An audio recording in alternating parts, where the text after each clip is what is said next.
on the way to test drive an E92 BMW M3.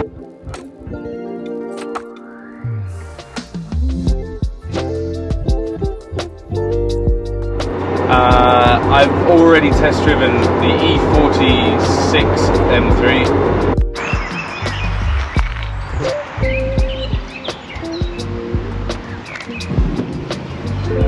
There's potholes everywhere! Bit of wheel spin there, don't worry about it.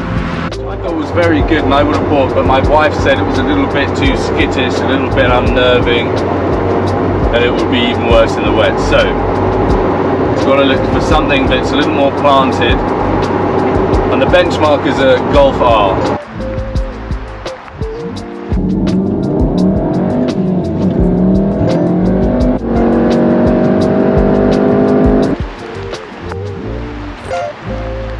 This actually is probably one of the best ones for sale at the moment. Hard push to find a better one. 49,000 miles. Black, Jerez black.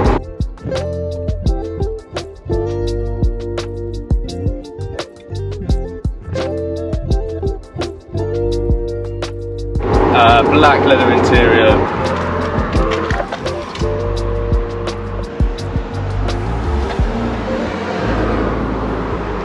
So good colours, good colour scheme. It's got the big wheels, 19-inch I think, multi-spoke M wheels.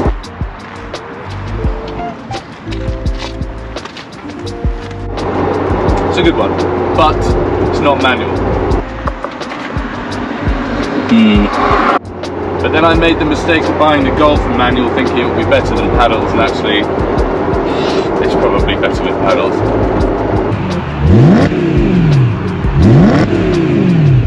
The car has had 2 owners from new.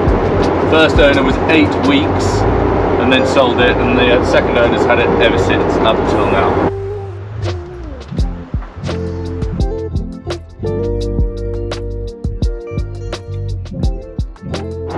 Service history like you wouldn't believe.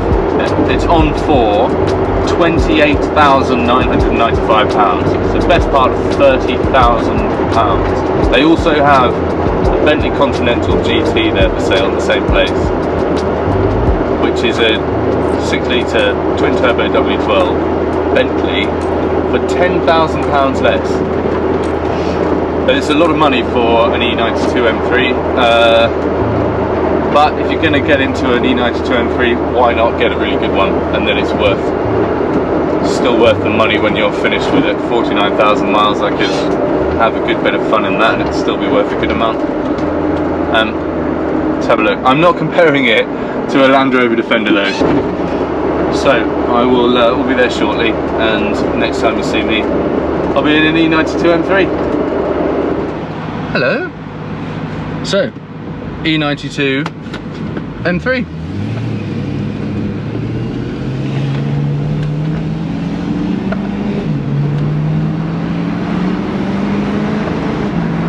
Already feels very special.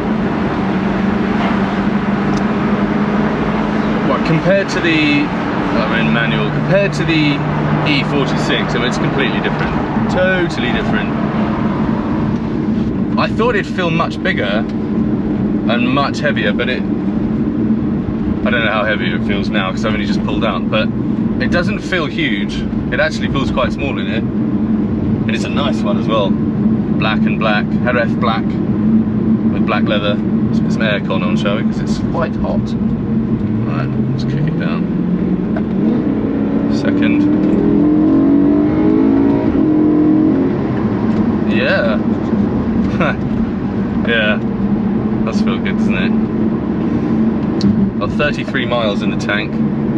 Good chance we'll finish all of those. How can I put power? Traction control off. I'm not sure I'll go traction control off. Traction control off. Second. This is a very good E92 M3. A nice small steering wheel. Quite a fat rim. I don't know if that's good or bad. I press the button that says power on it.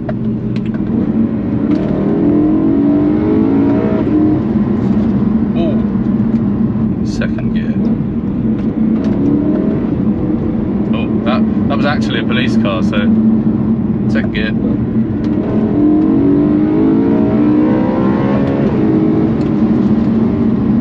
Yeah, revved it to 8. Oh, low on fuel. Drive, 5th gear. I'm going to whack it down 3 times in second. 1, 2, 3. It's pretty quick. So that was 5th to 2nd. So that's in drive in 5th. 3 goes on the pedal, on the left pedal, down to 2nd, boot it, off it goes. So far from dim-witted. And this car's 10 years old, 2013. My Golf is 9 years old.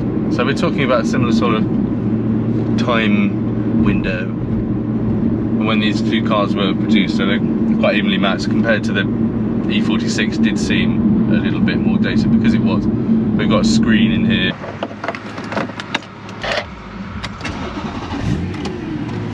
It just seems a little bit more up together. It's one of those cars that looks so much better in the flesh as well. You see pictures of the interior of E46 M3s, they don't look particularly exciting, I have to say, but there's a lot of leather around. Stitched leather on the dash and some sort of carbon, pretend carbon.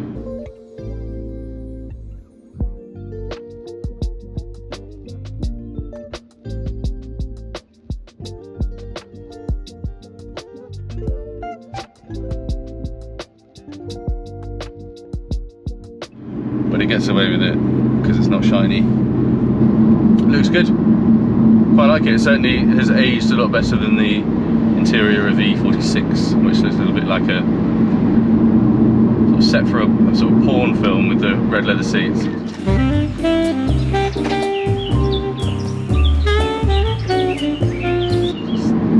Something a little bit unnerving about it. So 6th gear in manual will go down 3 shifts. Maybe one more.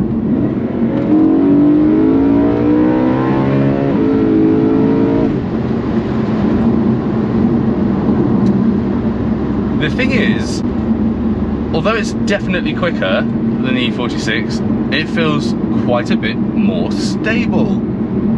And this is part of the reason why my darling wife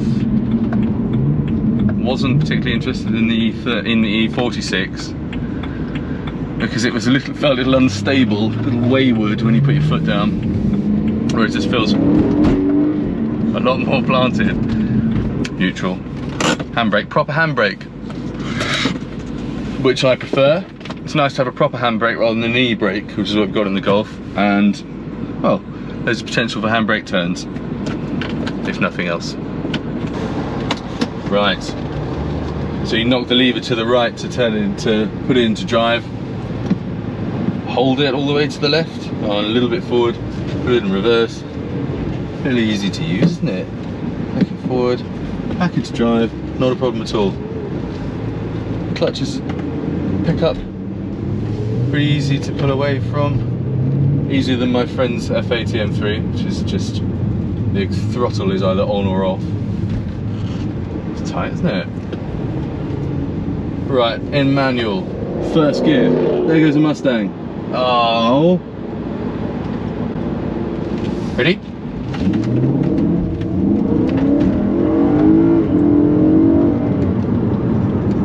Well, that tells me I need to turn the traction control off, doesn't it? Because that just DSC off, traction control off.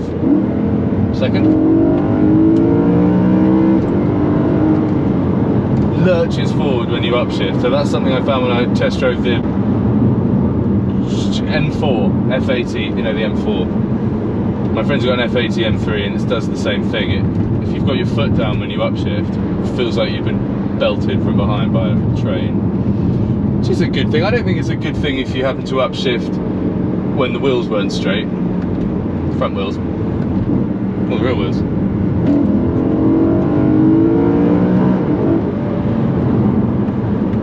It feels less restricted when you take the traction control off, obviously. It feels really good. There are similarities with the Golf, actually. I know it sounds strange, but there are similarities. You put your foot down and there isn't this kind of feeling that it might fall off the road, which sometimes is a good thing, but often a bad thing, especially when your wife's driving it. Not that she isn't a good driver, obviously, but just peace of mind, isn't it? I'm in third, dropping down to second. Bumpy there. Just became aware of the weight of the car because a little bit bumpy on the road, slight turn to the left, doing about 50, and it let me know how heavy it is, which is, I mean, it's got a V8, it's not going to be a light car, is it? I actually don't know what the weight is. I'll find out and I'll put it in now.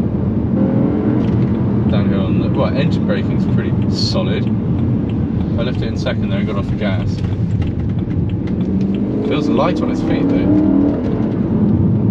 Right, here we go.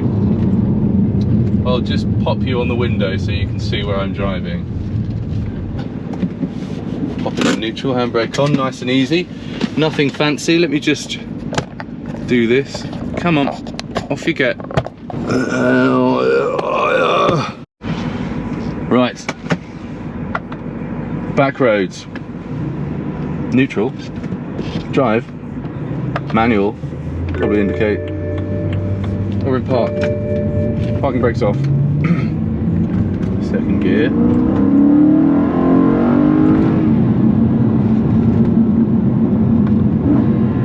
Engine braking's brilliant. Such that, bring it down a gear. The rev limiter there. The engine braking feels really solid, and that's one thing you miss. Well, I certainly miss when you don't drive a manual with a clutch, with a foot clutch. You lose that power to engine braking. You never know if it's going to be there when you downshift. So I'm downshifting there, and it definitely slows in. It's great.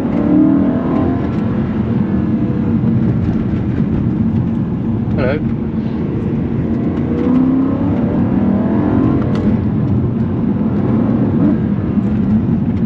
Plenty of fill with the brakes actually. I mean, it feels heavy.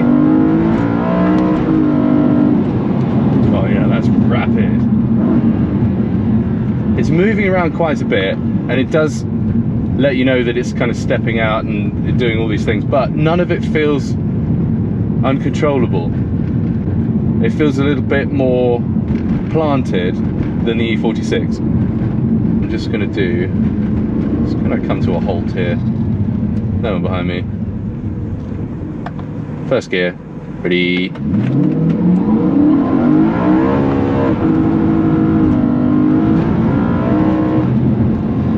Right, now that's an exciting car, isn't it? And we've just done a pretty nice rolling burnout there actually.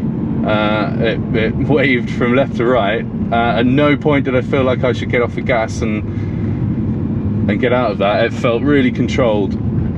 That's quite something actually. So you have to respect it, because it will just spin up, even in the dry tyres, dry road. So that's something to consider. But you know, unless you're going to be doing a standing start with traction control off and power on and whatever, then it's unlikely to do that, isn't it? It won't fly all over the place. But that felt great. I just want to do that again. And you know what? I think I probably will. A farmyard. And I'm just so tempted to turn the traction control off and give it a good seeing to on this concrete farmyard, but not my car, is it? It's not my farmyard either. There's a field over there. Anyway, I took it back covered in grass, and I think they'd probably cotton on to what I've been doing. Right, off we go. I'm going to do another standing start because why not? Ready?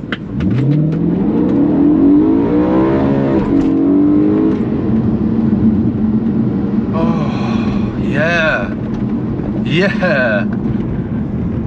Funnily enough, where the wheel's positioned, the steering wheel, it covers the speed from 20 miles an hour, and then you can see it again over the other side where the other side of the wheel is, and then you can see it again at 120. So anywhere between 20 and 120, not quite sure. And the rev counter from 2000 RPM all the way to 8000. I can't see anything in between. So basically it's two options, isn't it? Slow or really fast. Low revs or really high. We'll go really high, shall we? Yeah, it feels good. Those cyclists went terribly pleased with my driving there. Who can blame them? Wow. It actually feels like a much higher quality item than the E46, and this is no surprise, of course. This is a 10-year evolution of the car, so it does feel a lot more up to date, and it will do.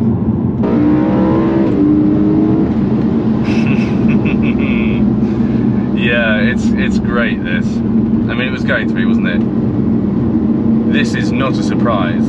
It's great. It feels more planted than the E46.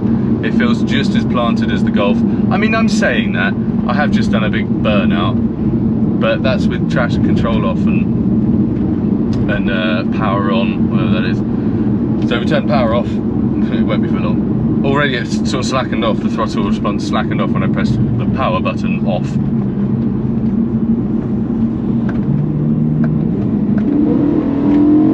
And you still get some pretty decent performance there with the power button off. I don't know what the fuel situation is like. I imagine not very good. Let's have the power back on. Let's have the traction control off, and then off we go.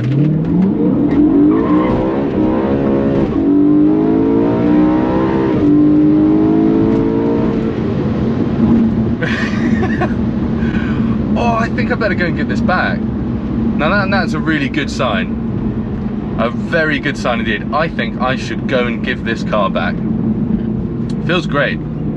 Oh, and the paddles are actually metal. The paddles are metal because now I've got the aircon on. It's cooled them down. That's quite nice. Oh yeah. The exterior of the E46, I think, is a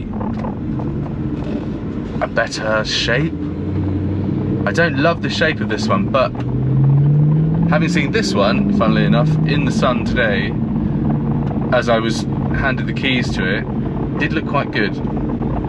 And it's got a carbon fibre roof, which looks fantastic. I don't think it looks as good on a white one, for example. It stands out too much. A carbon fibre roof looks great on a black car. Land Rover Defender drivers. Let's see that. It's very easy to get on with, this car. It's very easy to just get in and drive, which obviously is a good thing. I'm threading it through sort of tight traffic, and it's a very small little village, this.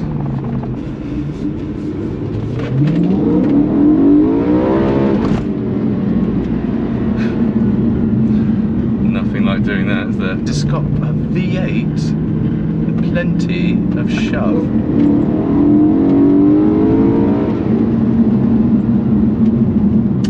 Sounds like a 911 or something. Sounds like a crazy flat six.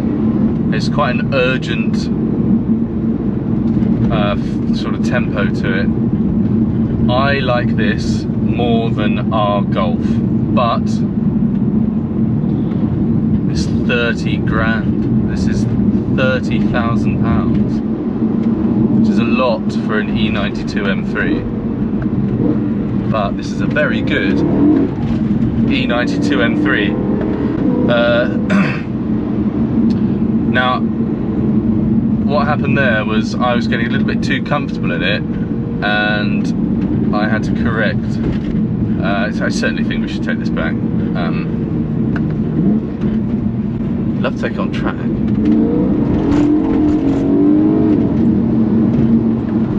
Take it away from me.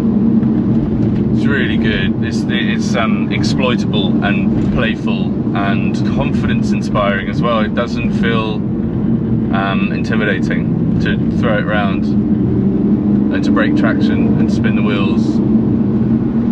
It's really cleverly put together because you can really thoroughly enjoy it.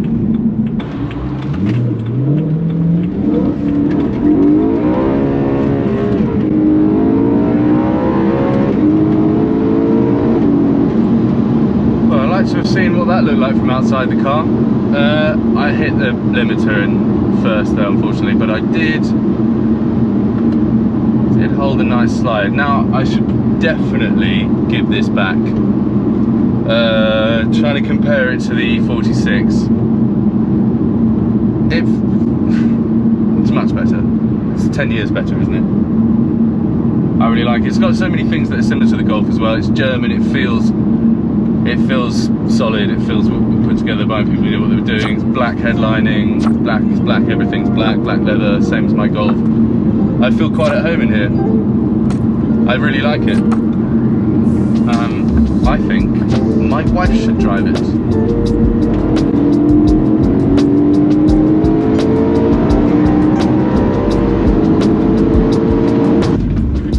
I mean, it gets my vote, certainly. This is a much more accomplished weapon than the E46. It feels much more potent as well. You'd feel like you were stepping backwards in time with an E46. It feels dated, whereas this doesn't. This feels really up together. I like it. Well, see what my wife thinks. See you next time.